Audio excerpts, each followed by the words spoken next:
His Excellency,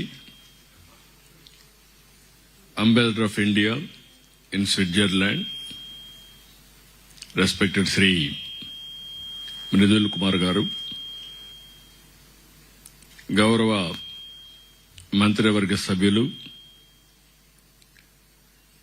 IT, Electronics and Computers, Real-Time Governance, HRD, Government of Andhra Pradesh, Sri Nara Lokesh Garu, కేంద్ర మంత్రివర్యులు,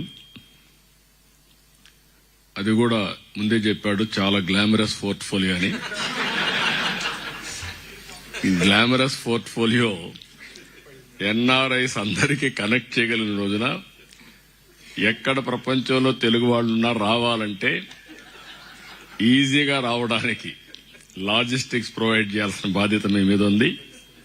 అలాంటి కీలకమైన మంత్రి శ్రీ కింజారపు రామ్మోహన్ నాయుడు గారు, అదే మరిగా గౌరవనీయులు industries and commerce minister Bharat గారు, ఏపీ ఎన్ఆర్టీ సొసైటీ అధ్యక్షులు గౌరవనీయులు రవికుమార్ గారు, ఈరోజు ఈ కార్యక్రమానికి వచ్చినటువంటి యూరోప్కు సంబంధించి పెద్ద ఎత్తున వచ్చారు. మీరు ఎన్నిసార్లు వచ్చినా మళ్లీ మళ్లీ వస్తూనే ఉంటారు. మిమ్మల్ని ఎన్నిసార్లు చూసినా మళ్లీ మళ్లీ చూడాలనిపిస్తుంది నాకు. అది అనుబంధం. అలాంటి మిమ్మల్ని ఓసారి చరిత్ర,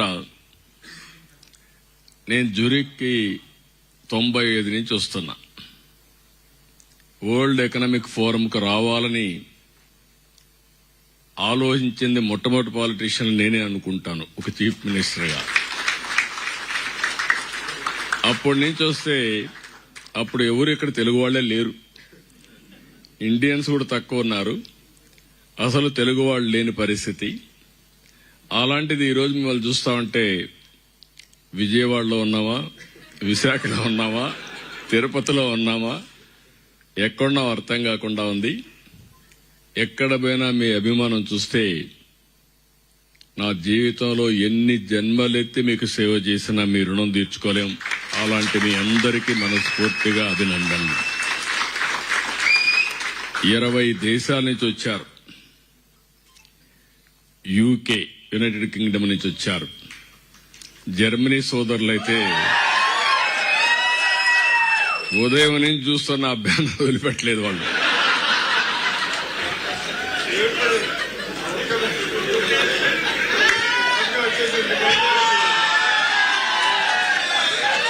గుడ్.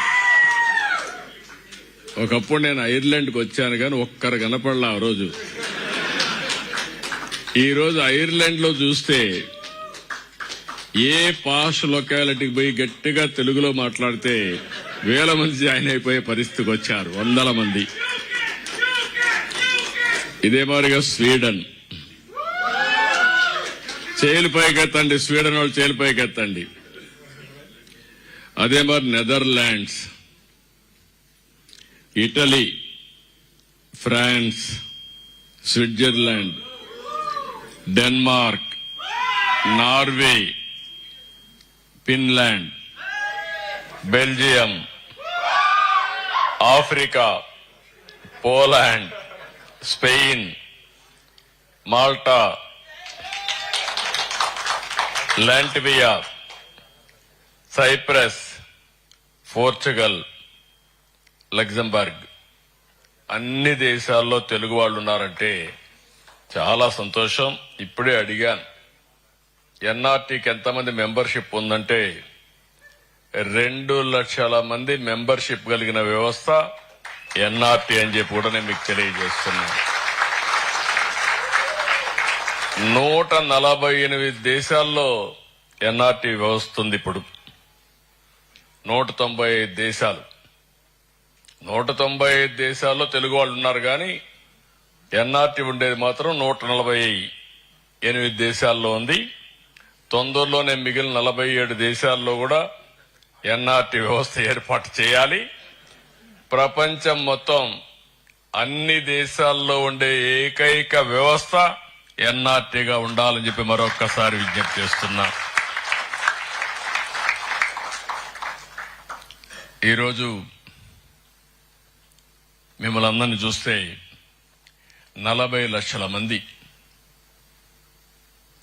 ఎన్ఆర్ఐస్ అన్ని తెలుగు వాళ్ళంతా వివిధ దేశాల్లో ఉన్నారు. అంటే ఒక 10%, ఇది ఒక 20% పెరగాలి. భారతదేశంలో మొత్తం 4 కోట్ల మంది విదేశాల్లో ఉన్నారు, ఎన్ఆర్ఐస్ ఉన్నారు. ఇవన్నీ కూడా ఓసారి 118 తెలుగు అసోసియేషన్లు ఎన్ఆర్టీతో అసోసియేట్ అయ్యారు. 400 తెలుగు అసోసియేషన్స్ ఇంకా ఉన్నాయి. అంటే అందరూ అసోసియేషన్స్ పెట్టుకుని వివిధ కార్యక్రమాలు చేస్తున్నారు. ఇప్పుడే సంక్రాంతి బ్రహ్మాండంగా ప్రైజులు కూడా ఇప్పించారు. అచ్చ తెలుగువాడు పిల్లలను చూస్తే పంచె కట్టుకొని ముచ్చటేస్తున్నాడు. అంత బాగా, అంటే మన సాంప్రదాయాలను కాపాడుకోవడానికి కోడి పందాలు తప్ప అన్ని చేశారు ఇక్కడ. అవి కూడా అలో చేయరు కాబట్టి చేయలేదు, కానీ లేకపోతే అది కూడా మీరు చేసేవాళ్ళు. అదే మా జల్లెకట్టు కోడి పందాలు 2 లేవు ఇక్కడ. అందుకని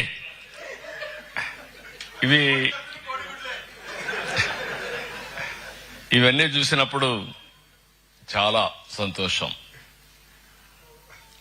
25-30 సంవత్సరాల కంటే ముందు 95లో నేను ఒక ఆలోచన, భవిష్యత్తు ఏ విధంగా ఉండబోతుందని ఒక ఆలోచన చేశాను. నాలో ఒక చిన్న పొరపాటు ఉంటుంది, ఎప్పుడు కూడా ముందు ఆలోచిస్తా ఉంటా దూరదృష్టితో. ఆ రోజు నేను విజన్ 2020 తయారు చేశా సమైక్య ఆంధ్రప్రదేశ్కి. అందరూ నన్ను ఎగతాళి చేశారు. 420 అన్నారు, ఈయనకి ఏమీ రాదన్నారు, ఈయన చేసేదంతా వేస్ట్ అన్నారు. ఐటీ అంటే ఐటీని గురించి కూడా ఐటీ తిండి పెడుతుంది అన్నారు.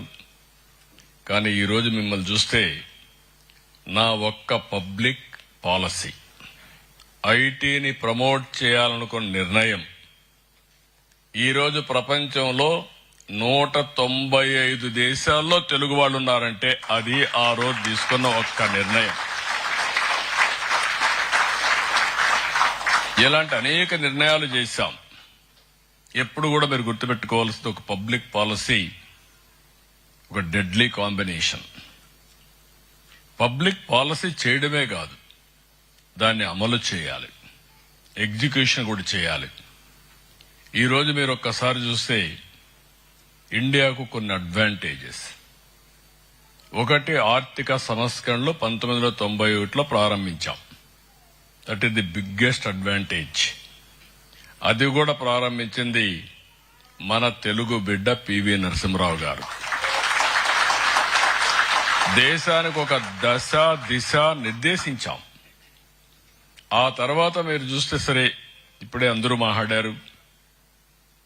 ఈరోజు ఎన్టీ రామారావు గారు తెలుగు జాతి ఉన్నంత వరకు తెలుగు వారి గుండెల్లో శాశ్వతంగా ఉండే ఏకైక నాయకుడు ఎన్టీఆర్. నిన్నే 30వ వర్ధంతి కూడా చేసుకున్నాం. రెండో అడ్వాంటేజ్, అరౌండ్ 95 mid-90s లో టెక్నాలజీ అడ్వాంటేజ్ తీసుకున్నాం. ఫస్ట్ మూవర్ అడ్వాంటేజ్ మనం తీసుకున్నాం. మూడోది, ఈరోజు మీరందరూ గుర్తుపెట్టుకోవాలి, డెమోగ్రఫిక్ డివిడెంట్ అడ్వాంటేజ్ ఉండే ఏకైక దేశం భారతదేశం. ఈరోజు జర్మనీని చూస్తున్నా. ఒకప్పుడు జర్మనీకి ఎవరు వచ్చేవాళ్ళు కాదు, చాలా అడ్వాన్స్డ్ లో ఉండేవాళ్ళు. టెక్నాలజీ అంటే జర్మనీ. ఇంకా కూడా ఎకానమీలో మీరు చూస్తే ఇప్పటికి మనం 4th లార్జెస్ట్ ఎకానమీకి వచ్చాం. మొన్నే ఇప్పుడిప్పుడే జపాన్ క్రాస్ చేశాం. తొందరలో జర్మనీని క్రాస్ చేయబోతున్నాం. 2028కి భారతదేశం 3rd లార్జెస్ట్ ఎకానమీగా ఉంటుంది.